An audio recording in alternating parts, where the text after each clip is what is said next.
Actually আমার কাছে কোনো কিছু হেভিওয়েট বলে কথা নেই। যে পর্যন্ত বিজয় না আসবে সব কিছু কিন্তু একই সমান, অর্থাৎ ইকুয়ালিটি এখন পর্যন্ত। আমি 2018-তে জাতীয় সংসদ নির্বাচন করেছি, যখন ফ্যাসিস্ট সরকারের সময় নিশীথ রাতের যে নির্বাচন, সবচাইতে ঝুঁকিপূর্ণ নির্বাচন আমি করেছি। আমি এলাকায় ধানের শীষে প্রার্থী ছিলাম। আমার বাবা এই এলাকা বৃহত্তর মিরপুর থেকে 5বার সংসদ সদস্য নির্বাচিত হয়েছেন জনগণের বারবার ভোটে। কেননা উনি এই এলাকার উন্নয়নের জন্য 80-র দশক 79 সাল থেকে ধানের শীষ থেকে নির্বাচিত হয়ে এলাকার মূল যে উন্নয়ন, ইউনিয়ন থেকে আজকের এই মিরপুর দেখছেন সিটি কর্পোরেশনে অন্তর্ভুক্ত করে উনি ডেপুটি মেয়র ছিলেন। তো জনাব এসে খালেক এই এলাকার আধুনিক মিরপুরের তিলোত্তমা রূপকার। আমি তার সন্তান হিসাবে না, 33 বছর ধরে আমিও এলাকাবাসী হিসাবে, আমি মিরপুরের ছেলে, আমার মাটি সন্তান, আমি আমার দেশের বাড়ি এটা, আমার বেড়ে ওঠা এটা, আর শৈশব আমি এলাকাবাসীর সাথে ছিলাম সবসময়। 33 বছর রাজনৈতিক অভিজ্ঞতায় আমি বিশেষ করে গত 17 বছর আমি এলাকার লোকজনের পাশাপাশি আমার দলীয় বিএনপি দলীয় সকল নেতাকর্মীকে তাদের বারবার কারাবরণের সত্ত্বেও তাদের আইনি সহায়তা থেকে শুরু করে পরিবারের পাশে থেকে করোনা মহামারীতে তাদের পাশে থেকে আমি ঐক্যবদ্ধ করেছিলাম গণতন্ত্রকে সুসংহত করার জন্য।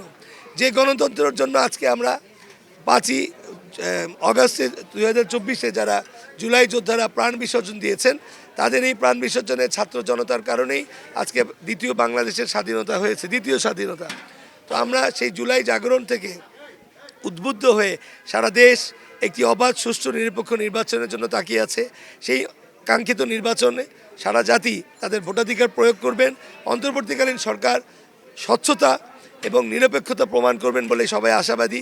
এই জন্যই মিরপুরবাসী, যখন আমার দীর্ঘদিনের ত্যাগের পরেও মনেও আমি পাইনি বিএনপি থেকে, তখন আমাকে তারা দাবি জানিয়ে স্বতন্ত্র প্রার্থী হিসাবে, জনগণের প্রার্থী হিসাবে দাঁড় করিয়েছেন। আমি মনে করি এই এলাকার সামাজিক উন্নয়ন, প্লট বরাদ্দ থেকে শুরু করে স্কুল, কলেজ, মাদ্রাসা, চাকরি, এমনকি কর্মসংস্থানের, যেহেতু আমি ব্যক্তিগতভাবে না, সামাজিক কর্মী হিসেবে এলাকায় অনেকদিন ধরে জড়িত। আমার অন্যান্য প্রার্থী আপনাদের ভাষায় হেভিওয়েট, বাট আমার ভাষায় নবীন, তাদের অতীত কোনো অভিজ্ঞতা এই নির্বাচনী আসন ঢাকার প্রবেশমুখ এবং নবসংযোজিত বনগাঁ ইউনিয়ন এবং কাউন্দিয়া ইউনিয়ন এবং দারুসালাম, মিরপুর, শাহালী, রূপনগর এই অঞ্চলে বিজলি কেবলসের স্কিন কোটেড ইনসুলেশন আগুন প্রতিরোধী। বিজলি কেবলস, নিরাপদ আজীবন। দুটি বড় দলের যে প্রার্থী তারা একদমই নতুন, তাদের কোনো সম্পৃক্ততা এলাকাবাসীর সাথে নেই। বিধায় আমি যেখানেই যাচ্ছি আমাকে তাদের পরিবারের মতোই তারা মনে করছে, কেননা আমি তাদের বিপদকালীন সময়ে ছিলাম। সকল বাধা উপেক্ষা করে তাদেরকে আমি জামিনে মুক্ত করেছি, তাদের পরিবারকে দেখেছি। তাই তাদের সক্ষমতা আগামীর জন্য আমার সক্ষমতা প্রমাণিত। আমি মনে করি মিরপুরের সন্তান হিসাবে এলাকাবাসী একজন নির্দলীয় প্রার্থী হিসাবে আমাকে নির্বাচিত করলে আমার যে পরিকল্পনা আছে, আগামী মিরপুর এই যে নতুন ভোটার তরুণ প্রজন্ম, তাদের মেধাকে কাজে লাগিয়ে আমরা একটি গ্রিন মিরপুর, ক্লিন মিরপুর, একটি বাসযোগ্য আদর্শ মিরপুর হিসাবে রাজধানীর বুকে মিরপুরকে প্রতিষ্ঠা করব। বললেন যে কেন্দ্র থেকে তো আপনি অবশ্যই মনোনয়ন আপনি প্রত্যাশিত ছিল, কিন্তু আপনি সেটা পাননি। কিন্তু এখন যে তুলিয়াপার সঙ্গে আপনার নির্বাচনী প্রচারণার মাঠে আপনি কেমন দেখছেন, এবং আপনার প্রচারণা, দুজনের প্রচারণা, এবং একই সাথে কেন্দ্র থেকে যেহেতু আপনার কোনো সাপোর্ট নেই, কেন্দ্রের প্রতি আপনার কোনো বার্তা আসছে? সেই ক্ষেত্রে একটু যোগ করে বলছি যে এই ক্ষেত্রে ধানের শীষের কারণে আপনার ভোটের কোনো প্রভাব পড়বে? একদমই না। প্রথমত অভূতপূর্ব প্রচারণার প্রথম দিন থেকে অভূতপূর্ব সমর্থন এবং আমি তাদের সংহতি পাচ্ছি এলাকাবাসীর। প্রথম কথা আমি আবারও বলছি, যে কারণে নোয়াখালীর লোককে নোয়াখালীতে নির্বাচন করতে হয়, বগুড়ার লোক বগুড়ায় নির্বাচন করে। আমিও আমার পরিবার, আমরা আদি ঢাকাইয়া, আমরা এই এলাকার, আমার বেড়ে ওঠা না, আমার জন্মস্থান। তাই এলাকার লোক হিসাবে, এলাকার একজন সমাজকর্মী হিসাবে, এলাকার জনদরদি হিসেবে আমার যে দরদ, যে ডিভোশন, আমার যে কন্ট্রিবিউশন টু দ্য কমিউনিটি, এটা কিন্তু অন্যদের ক্ষেত্রে নাই, প্রমাণিত না। তাই আমার সাথে আমি কিন্তু একা না, একটি জাতীয় নির্বাচন সর্বস্তরের ভোটাররাই তাদের গোপনীয়তা রক্ষা করে ভোট দেন। ভোট তাদের পবিত্র ও সাংবিধানিক অধিকার এবং আমানত। আমার ডানে বায়ে যারা আছেন তারা শুধু এলাকাবাসী ভোটার না, এখানে অনেক দলীয় কর্মী আছেন। কেন্দ্র থেকে কোনো কিছু বলা হয়নি। আমি বিএনপিরই কর্মী ছিলাম, এখনও আছি বিএনপির সমর্থক, শহীদ জিয়ার আদর্শ, বেগম খালেদা জিয়ার আদর্শ, জনাব তারেক রহমানের আদর্শের অনুসারী। কিন্তু সাংগঠনিক যেহেতু আমি স্বতন্ত্র হয়েছি দলের সাংগঠনিক সিদ্ধান্তের বিপক্ষে, সেই হিসেবে দল সাংগঠনিক ব্যবস্থা নিয়েছে। আমার নেতাকর্মীর তো কোনো বাধা নেই, একটি স্বাধীন দেশ, তার মতামত তিনি যাকে খুশি তাকে দিবেন।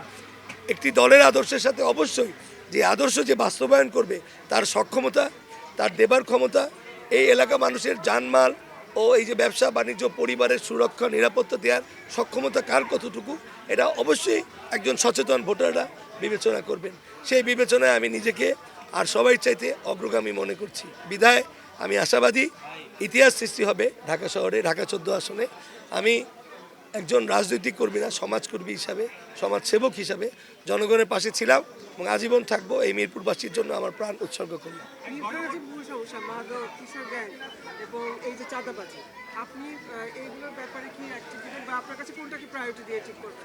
আমি অ্যাকচুয়ালি প্রাক নির্বাচনী যে গণসংযোগ মত বিনিময় করেছিলাম, সেখানে প্রতিটি এলাকা থেকে যে আমি মতামত পেয়েছি, আমাদের এই ঢাকা 14 আসনের অন্যতম সমস্যাই হচ্ছে মাদক সমস্যা এবং এই মাদকের ক্রয় বিক্রয়ের যে স্পট, এগুলোকে নির্মূল করার দাবি প্রতিটি এলাকাবাসীর কাছ থেকে পেয়েছি।